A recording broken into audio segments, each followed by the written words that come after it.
Welcome to Change Shapers, the podcast where we know that the only certainty is uncertainty. We know everybody hates change, so we're on a mission to inspire people to see change differently. Our guest lineup of thought leaders, innovators, and transformation pioneers will guide us through uncertainties and discover new opportunities which arise in these interesting times. Today, we're joined by a leadership behaviour specialist and communication expert who truly embodies the "it's not the destination, it's the journey" spirit, Helen Packham. So many challenges companies face in 2024 come back to a lack of communication or an inability to engage stakeholders with a compelling story. With her understanding of major financial organisational structure, alongside psychometrics, storytelling and strategic influence, Helen's expertise is at transforming effective communication and leadership across all sectors. Our conversation covers everything from TED Talks, creating stories with impact, and how a laundry detergent is breaking down barriers in how they engage each and every stakeholder in their network.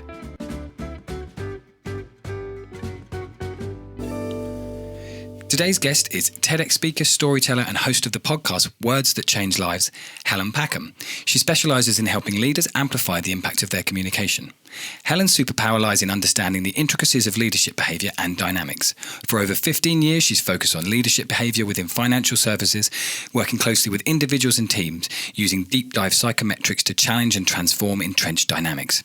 Now, Helen is fully dedicated to helping senior leaders enhance their impact and effectiveness across individuals, teams, and organisational cultures. Helen, welcome. Hello, thank you so much for having me. Bit of a deep dive into your background there. Yeah.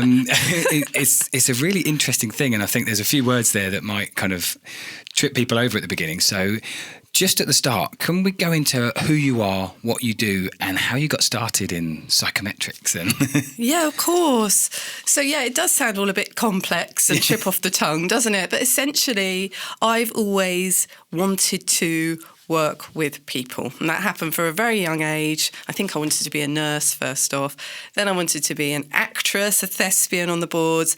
But I took a year out before going to university and I got a job at Virgin Atlantic. And at the time, Richard Branson was pioneering the people development aspect, as he was very, very, and still is incredibly good at that. Yeah. And he had formed a coaching department, which was not heard of at that time, and I wanted to do that job. So I became a coach at the age of 19, Wow. coaching people within the call centre at Virgin Atlantic. Mm-hmm. And my career developed from there. I started to develop specialisms. I moved into leadership developments and behaviour, and along with that, studied personality, did psychology degree and business psychology qualifications, and became qualified in using psychometric testing as a tool to understand ourselves more and help leaders understand themselves more so that they could make conscious changes for better results.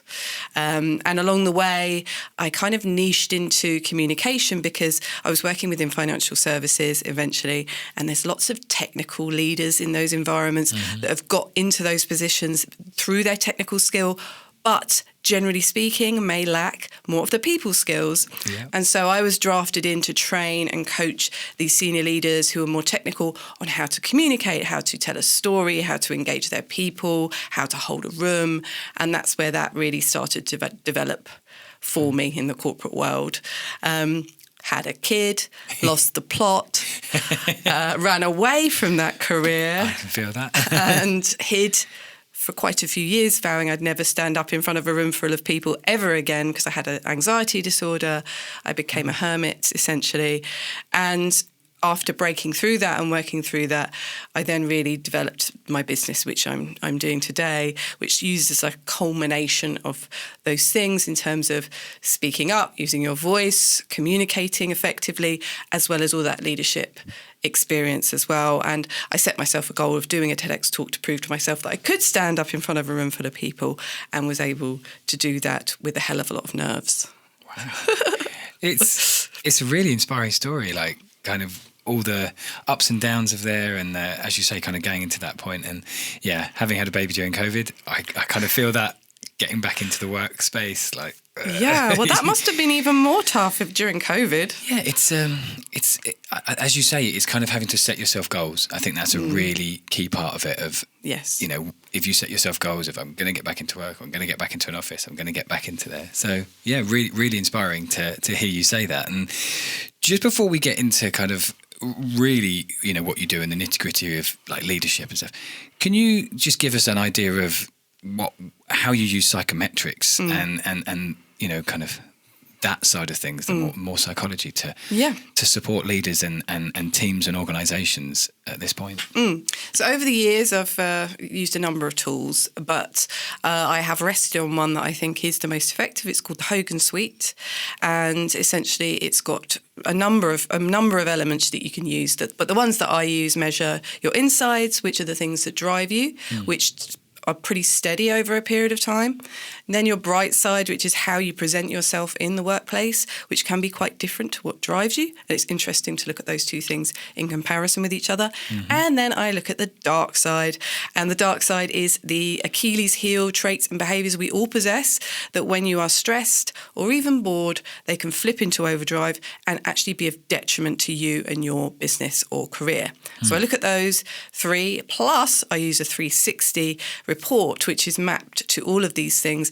So you're seeing a picture of what you think about yourself and then what your peers, stakeholders, manager and direct reports are all thinking about you too in relation to these themes.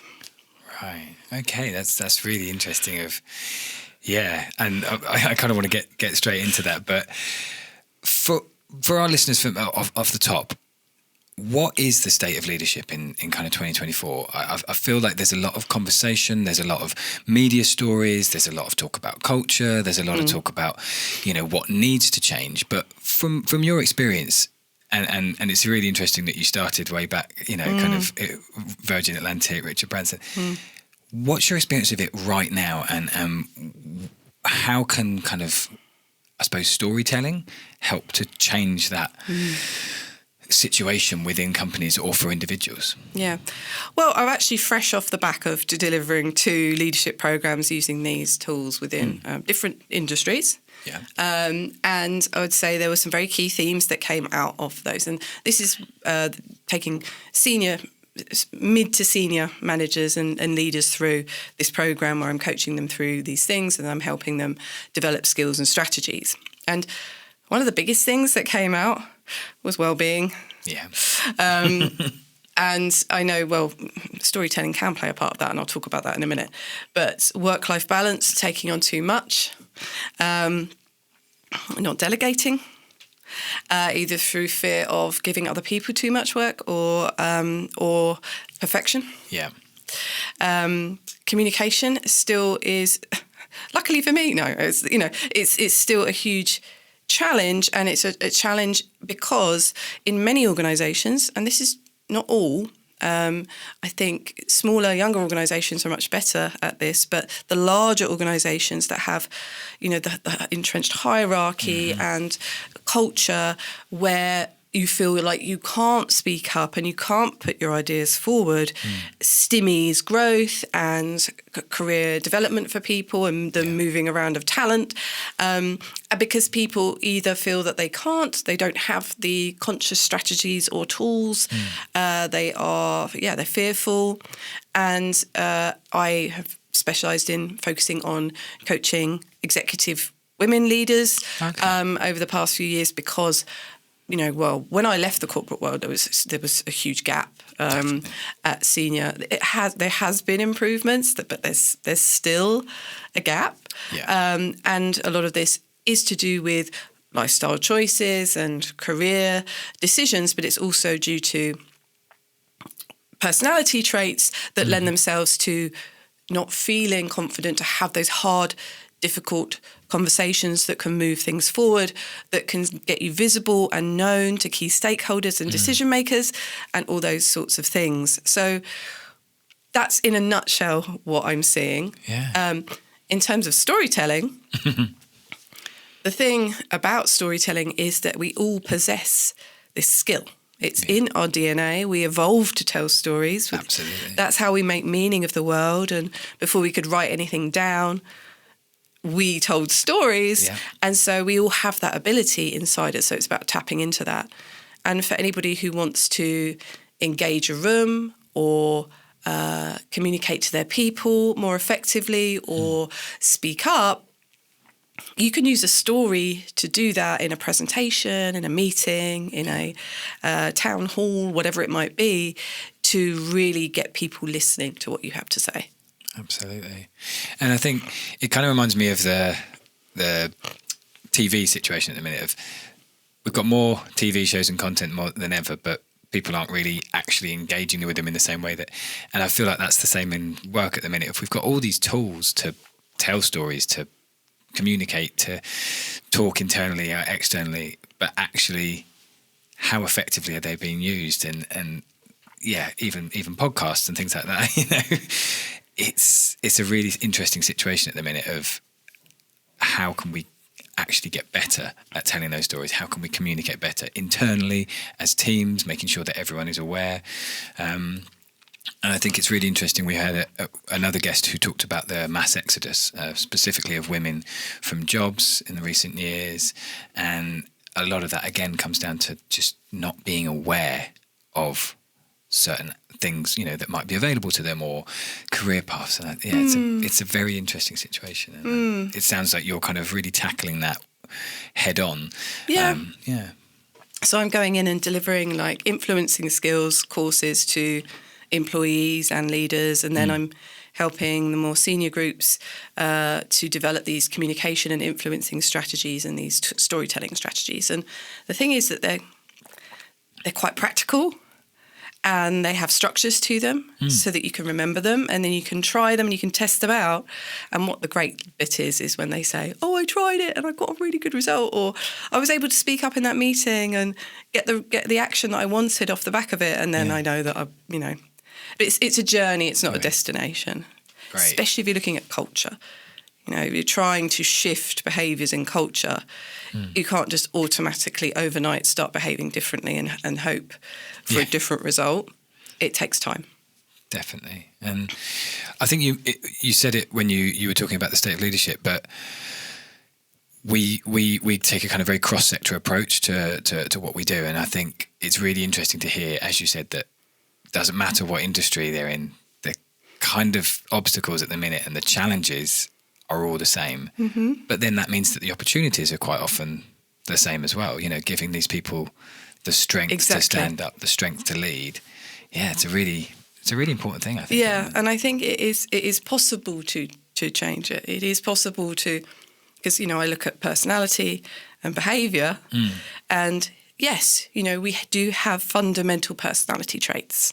Some people are more inclined to be okay with speaking up. And that on the dark side can be called bold, where, normally you are, you're a confident person. In certain situations, you might be triggered for that to be an overused strength. Whereas some people are more dutiful in their personality, so they might put other people's opinions and views before their own and find it hard to speak up. And so with each of those different types of people, there's different strategies to use. Yeah, of course. More often than not, especially at the lower levels, people are more dutiful. So they do defer.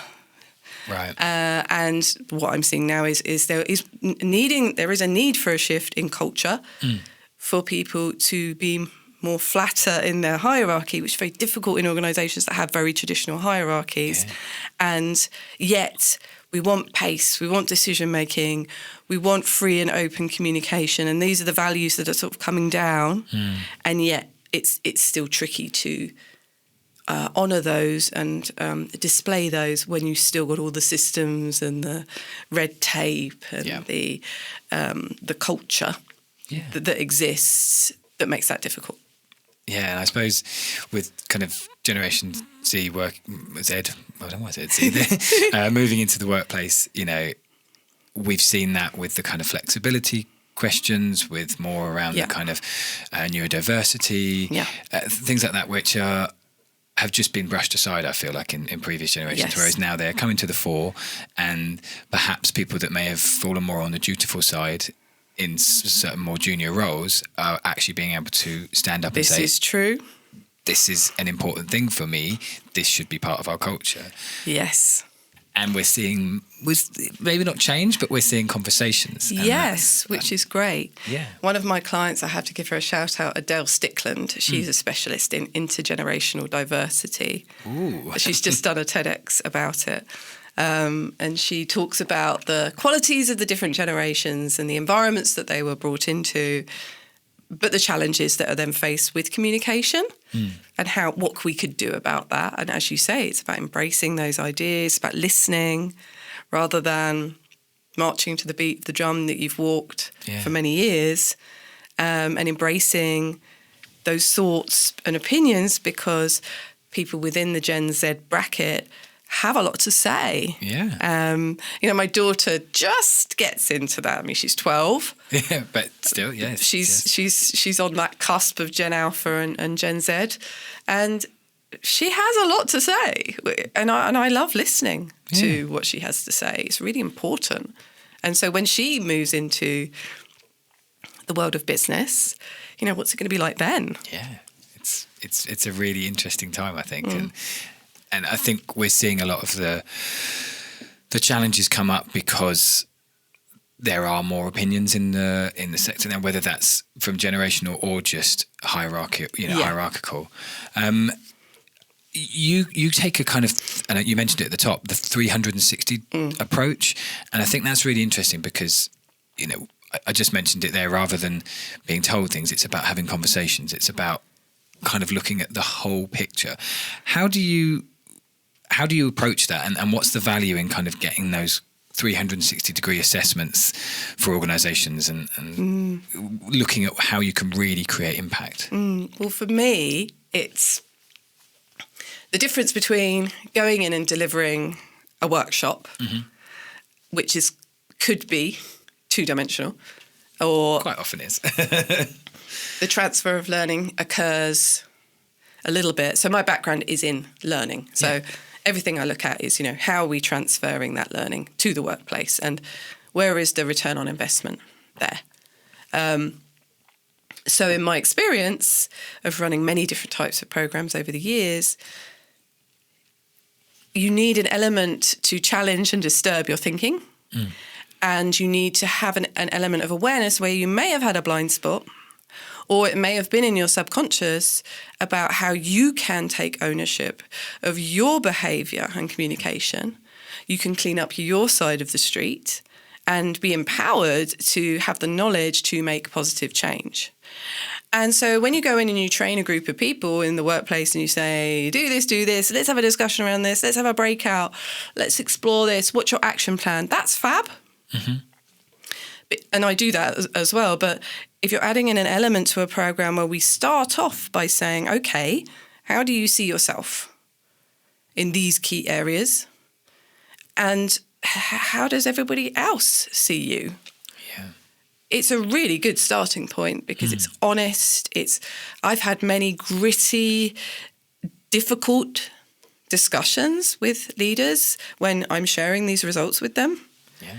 But you've got to start there. Yeah, and obviously, I create an environment of trust with them, and that's incredibly important, that they feel it's a trusted space, that it is a confidential space, that they can explore this, and that there will be something, they will be supported with what happens as a result. And what happens as a result is they look at all these elements, and I draw all the themes out. So then I coach them on those themes, and more often than not, the dark side behaviours that they have identified themselves are being observed. Yeah.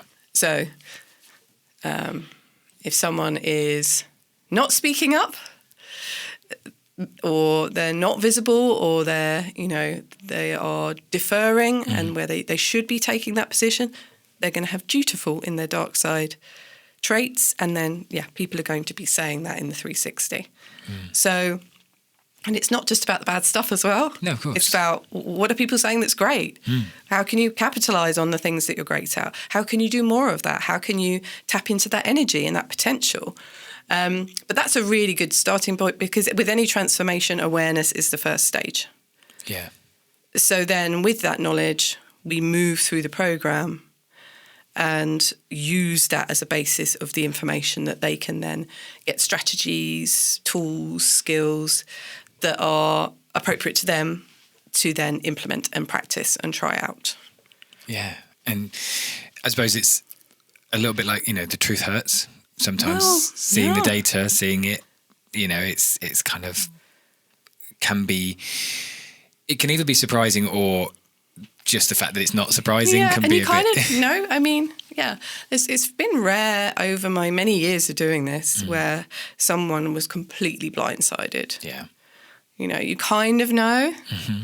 And it is a bit uncomfortable, but I'm very much of the, definitely the culture that we definitely need to be encouraging is that of radical candor, which is Kim Scott's movement that she is pioneering. She's a fantastic lady that worked in all the top companies, and she's got this approach which talks about caring personally whilst challenging directly.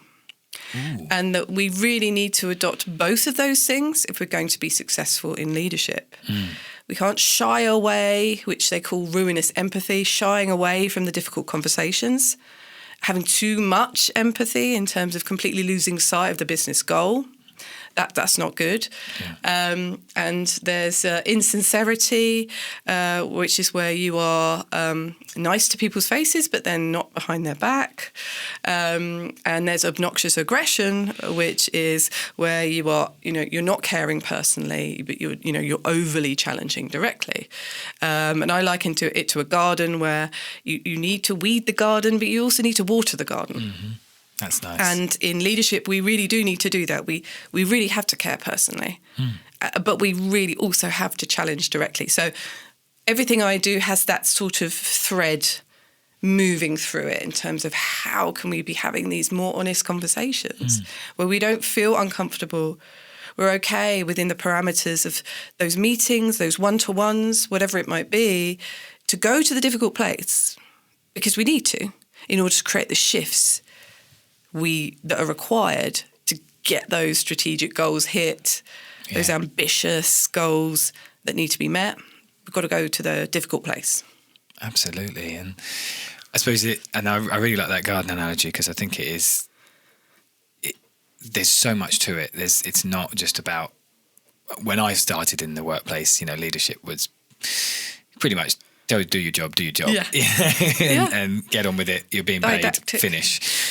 Yeah. Whereas I think now, and we see it a lot with brands, I suppose, more in a kind of marketing sense with customers, where they want their customers, one of their stakeholders, to align with their vision. If you align with their company's vision on sustainability, you'll buy from them, and you'll kind of. I think that also kind of works in terms of your other stakeholders, which is employees and people that feed your business. 100%.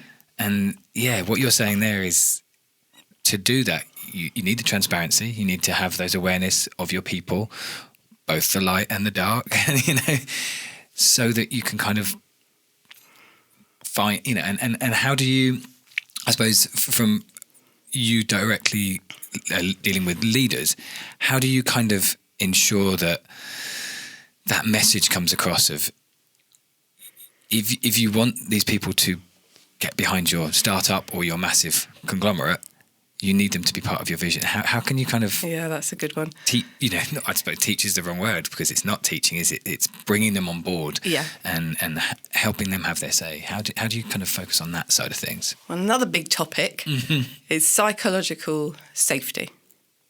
Okay. As the psychological contract that an employee has with the organisation. Yeah. And depending on industry or, recent years or whatever it might be, well, it's always been an issue that if you don't have that, if an employee doesn't have that, then there isn't discretionary effort. There isn't a link with the bigger vision. And so there is a lack of, buy-in to the bigger goals, and therefore, can be a lack of effort. And there was a huge study done, it was years ago, by the Corporate Leadership Council. And they said that one of the biggest things that you have to focus on as a leadership is finding that connection between every employee and the bigger vision, no matter what level they are within the organisation. And if you can get that buy-in, then your productivity will soar, your attrition will go down, all of those, the markers of success will be there. Retention, In my experience, this notion of having psychological safety, of I feel seen, heard, valued, safe to speak, safe to be me, safe to contribute, is a huge driver for someone being connected with the vision. But it is also how that vision is communicated. It's how that vision is, how are you bringing your people with you? How are you communicating the vision and involving people in the journey? Now, with startups, I know it's a bit different. It's exciting. It's much smaller. It's a lot harder the larger you get. But I keep using tallow and ash as an example. Have you heard of them? Okay. They're revolutionising the laundry industry at the moment. Right, okay. So they're a startup. They've just been going 1 year, huge growth, small team that's expanding rapidly. But they have got it so right in terms of setting out their vision for themselves and their customers and communicating that so clearly and consistently that everybody is on board.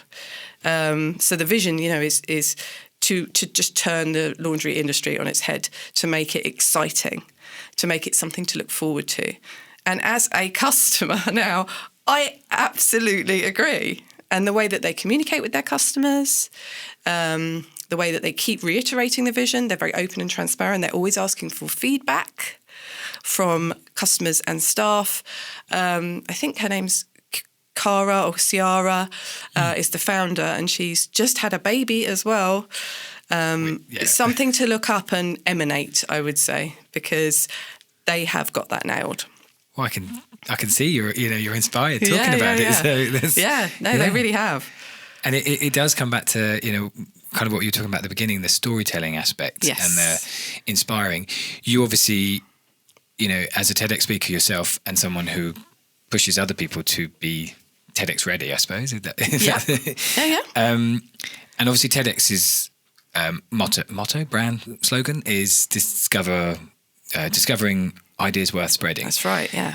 And I think you're kind of really hitting on that. It's not marketing as such. Obviously, there's a big element of marketing there, but it's really more about kind of vision and culture. And how do you kind of approach that? If someone walks in and, as you mentioned, like they might be a tech from a very corporate industry like finance or something, which we've been told isn't that inspiring. When you grow up, you kind of go, oh, accounting. There's lots of Monty Python jokes about that and stuff. But how do you get that person, TEDx ready? How do you get someone to inspire people? Yeah. Well, I will say that mostly the people that I work with in that area are not leaders within organisations. Yeah. So they might be the smaller companies, the startups, the coaches, the consultants. Having said that, I have gone into organisations and delivered work around how to be entrepreneurial in terms of sharing your ideas worth spreading and things like that. I think I've worked with a few leaders to deliver TEDx talks, but they're mostly startup founders, with either product or a service, coaches, consultants, one-man bands who have a brand and an idea. They've got their sort of thought leadership that they're developing. A bit more energy because they're selling their own. There's a story behind it. But you don't have to have all of those things in place to have a really good idea worth spreading. As I say, I have worked with leaders. There are many leaders that have given TEDx talks, so it's not as if that's not the case. It's just in my experience, the people that come to me, they've got an idea that's bigger than them that they want to share based on an element of experience, whether that be work or personal. And how did you get yourself to TEDx ready? going from what you explained in the intro to TEDx ready, like that's really inspiring. Oh, you didn't? No, because when I put that on my vision board. I was just coming out of my dark period, and I was on a bit of a mission. And it was very much visualise the what and don't think about the how. So I only found out about TEDx Brighton, I think it was like 3 months before the event. And, you know, I didn't have any contact details or anything like that. And I managed to find Toby Moore's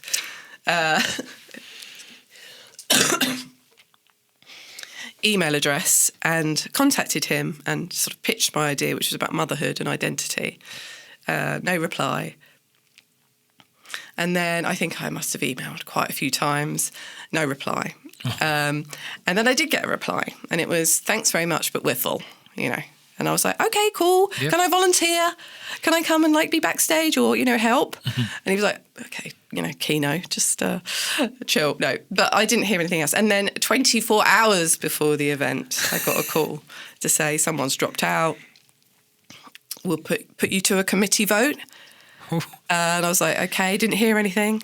So literally it was right down to the wire when they said yes. And I had to go down for a sound check and cobble together a talk. Wow. With just a few hours' notice. But in some respects, that was the best thing that could have happened, because I wasn't ready, or I didn't feel ready, but I said yes and then figured it out.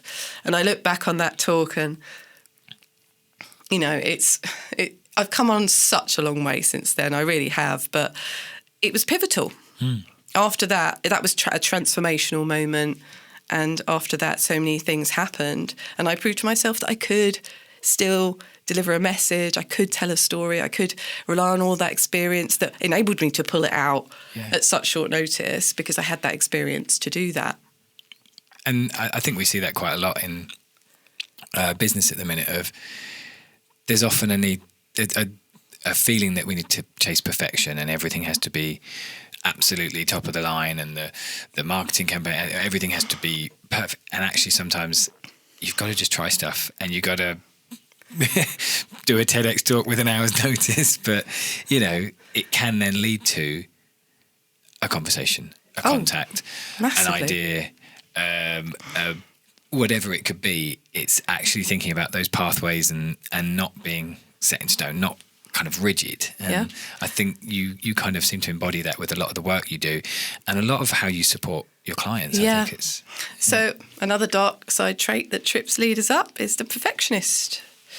So, you know, diligence, it's called diligence. So in the healthy peak use, it is a great trait to have, because it means you are diligent, you have high standards for yourself and other people, you want to meet those standards, and when you do deliver, it's really high quality. But in reality, we can't always work to those internal timelines and internal standards. So in stress or pressured situations, that diligence flips into perfectionism and what I call overpainting the picture. So you're going back to the painting, and it's not ready, I'm not ready, it's not ready, I'm not confident until this happens. I can't deliver that until this happens. And you end up wasting time, wasting your own time, putting things off, not doing things at all. A lot of people come to me and say, well, I want to do because I help people with keynotes and things like that. I want to do a keynote talk, but I'm not ready for a TEDx talk. And I'm like, why? Yeah. Why are you not ready? What's the difference in your mind? Well, it's much more professional. It's a much, you know, bigger stage. And I'm like, yeah, but TEDx is for the people, by the people. It's grassroots, it's community. It's representing what's happening within that particular area. And when I was a curator, so I've been a curator for a TEDx event, was very lucky to do that. And when the applications were coming in, the people with the show reels and the circuit speakers went to the bottom of the pile. It was the people standing in their garden with a passionate idea that I listened to, but with the videos that I was watching. Yes. So you don't have to wait to be ready. Sometimes done is better than perfect, because loads of opportunities come as a result of that. So that's kind of my motto now. Yeah. It has held me back in recent years, but then I keep reminding myself, you know, done is better than perfect. Done is better than perfect. people actually like it if you're a bit real. You know, I made so many mistakes in that TEDx talk, but people are like, oh, it just showed that you were human and I can relate to you. Yeah. So. Yeah, and I think, you know, with your podcast and a lot of what you post on social media, it's honest, it's truthful, it's transparent.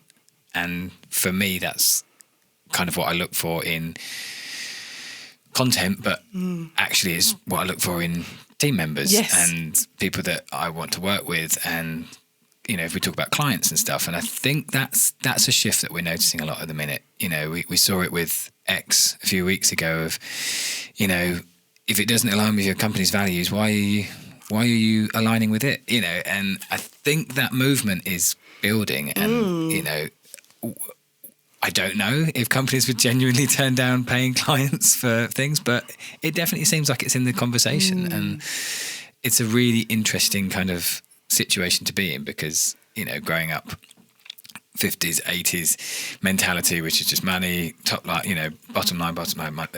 And there's actually a shift in that now. And I think you said a word just then talking about TEDx, but I think it really applies to you as well of you call people that work with you, you're part of your community. And the TEDx has that as well. And what does that word kind of mean to you rather than just saying my clients or case studies? You say, you know, become part of my community. What does that mean for you? And well, so when I first started this business, that is how I built it.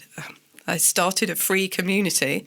Yeah. I invited people in and built relationships with them, not with the conscious goal to sell to them.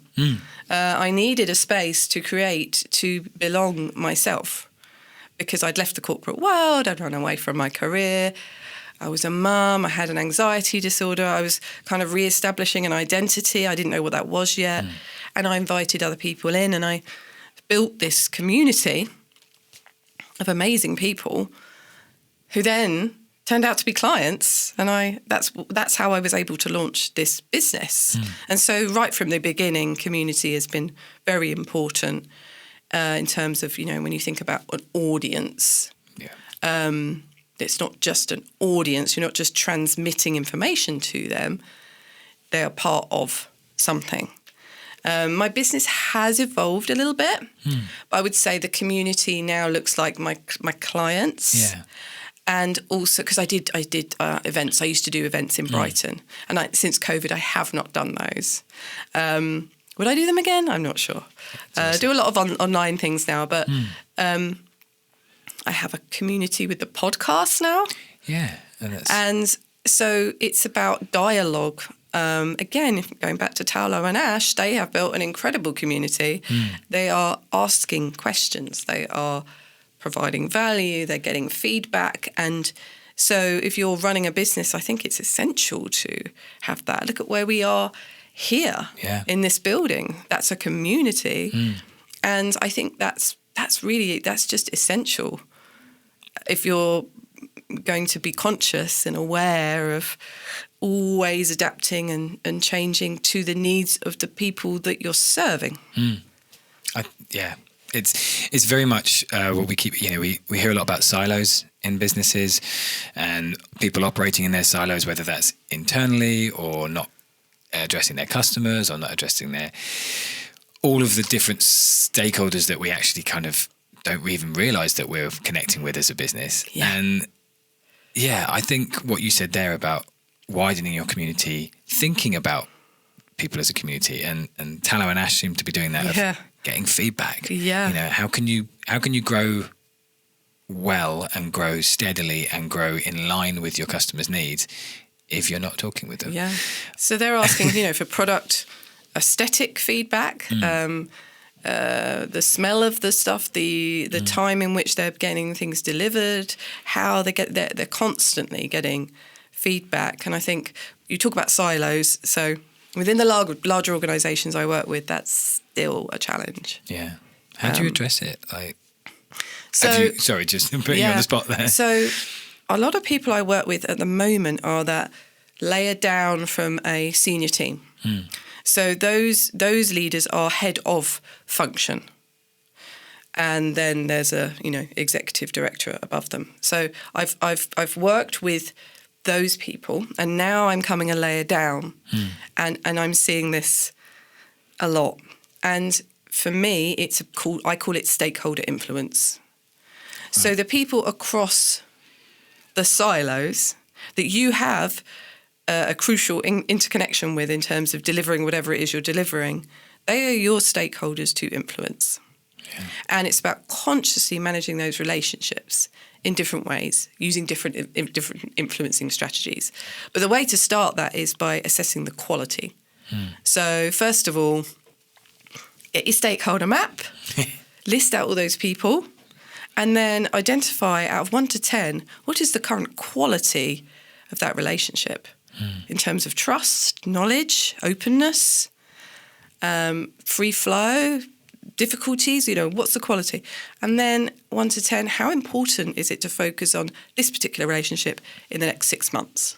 Then you've got a bit of a measure and you can start investing. That can help break down barriers, break down walls and silos, build trust, increase communication and harmonious workflow and all of those sorts of things. Yeah.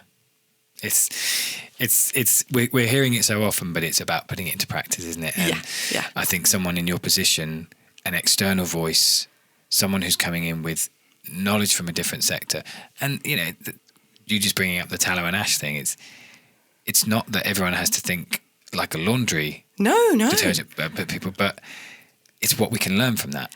Exactly. And I think historically industries have been so shut off to learning from other sectors, and it's interesting to hear it happen. But I think someone in your own position can come in and bring that. You can bring a story or an anecdote from Virgin Atlantic. You can bring an anecdote from TEDx. You've got your own podcast, and I think just the title of Words That Shape Lives and stuff. That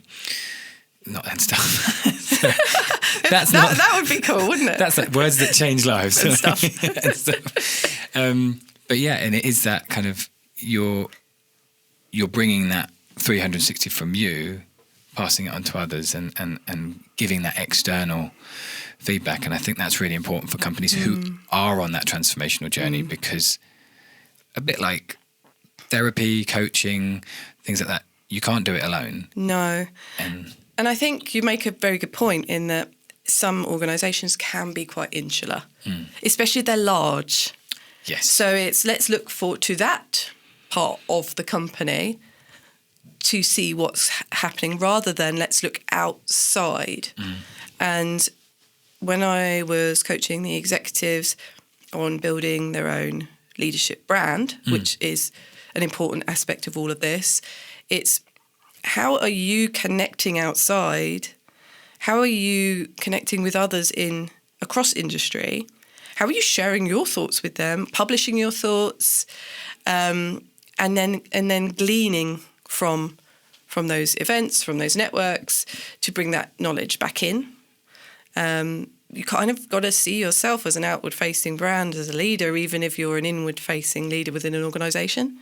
Yeah. And the best place to start with that is LinkedIn, because you can build that brand. You can put your headline. You can publish an article with your thoughts on what's happening within your industry. You can connect with other people. You don't even have to go to an event to start drawing that in. People are displaying this for the world to see on their social media channels. They're asking their customers on their social media channels. They're getting feedback. They're giving their thoughts. It's all there. And you seem to be able to do that quite well, of cutting through the noise. I think a lot of things with algorithms and all of that stuff, it can feel a little bit like, shouting into the void. It can. I still feel like that. Yeah. Social media is a bit of a love-hate relationship. Yeah. What's your top tip? Someone who uses storytelling and kind of that TEDx mentality. Yeah. How do you cut through the noise? First of all, I would pick one platform and focus on one platform until till you're a bit more established. But if you are a leader, LinkedIn is your place. The second is start to practice developing your voice in terms of sharing your thoughts and ideas and testing them out. publishing an article, or, LinkedIn now asks for your advice. Yeah. To contribute to other articles. So do that. Also connect with other people, read what they have to say, contribute to what their thoughts and feelings are. Because, one thing that I still find hard, because I'm a single parent, I work part-time, is being all the places everywhere, plus delivering the service that I deliver. So I need to do it better. On some platforms, I'm better than others. But if you're just focusing on one, and you're contributing to other people's conversations, you're really going to start to build a network of people that know and recognise you, that listen to you, that start hearing you. Those would be my bits of advice. Fantastic. I'd say, yeah. No, I really appreciate that, and it's we're so grateful for you coming in and joining the podcast. And I could talk for a lot longer on these situations, especially around all the psychometric stuff. I find it really fascinating. But for wrapping up, like for businesses that are listening and startups and people, where can people find you, and what have you got coming up in your calendar at the moment? Wow. So you can find me at my website, which is helenpackham.com, or I'm pretty much all over the different social media platforms as my name, Helen Packham. I've got a few things coming up. I'm continuing to have conversations with organisations around this type of stuff. I'm delivering a boot camp in the next few months to help people develop their signature talks. So to have in your tool belt to be your thought leader status, delivering your thought leader message. And I will be doing some TEDx stuff in the next few months as well. Very exciting. We'll obviously put all of Helen's links in the show notes, and make sure to check out Words That Change Lives. Yeah. I got it right at the end there. We'll put all the links there. Helen, it's just over to me to say thank you so much for joining us, and we really appreciate it. And I hope people listen to your podcast to hear more words of wisdom. Thanks for joining us. Thanks for having me on. Really appreciate it. Thanks, Helen. Well, there you have it. Powerful insights into the world of business and what lies ahead. Thank you to all our Change Shapers listeners for tuning into our podcast, and to our guest today for sharing their knowledge with our community. Our episodes are designed to spark conversation and start collaborations. So if you're interested by what you heard, then please share with your colleagues or on social media and join the chat with our guest today. Change Shapers is part of the Casaris brand, and we can be found on LinkedIn. Just search for COSARIS,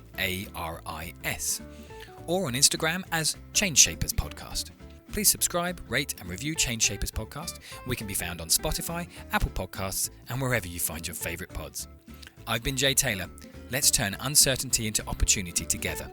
Catch you in the next episode.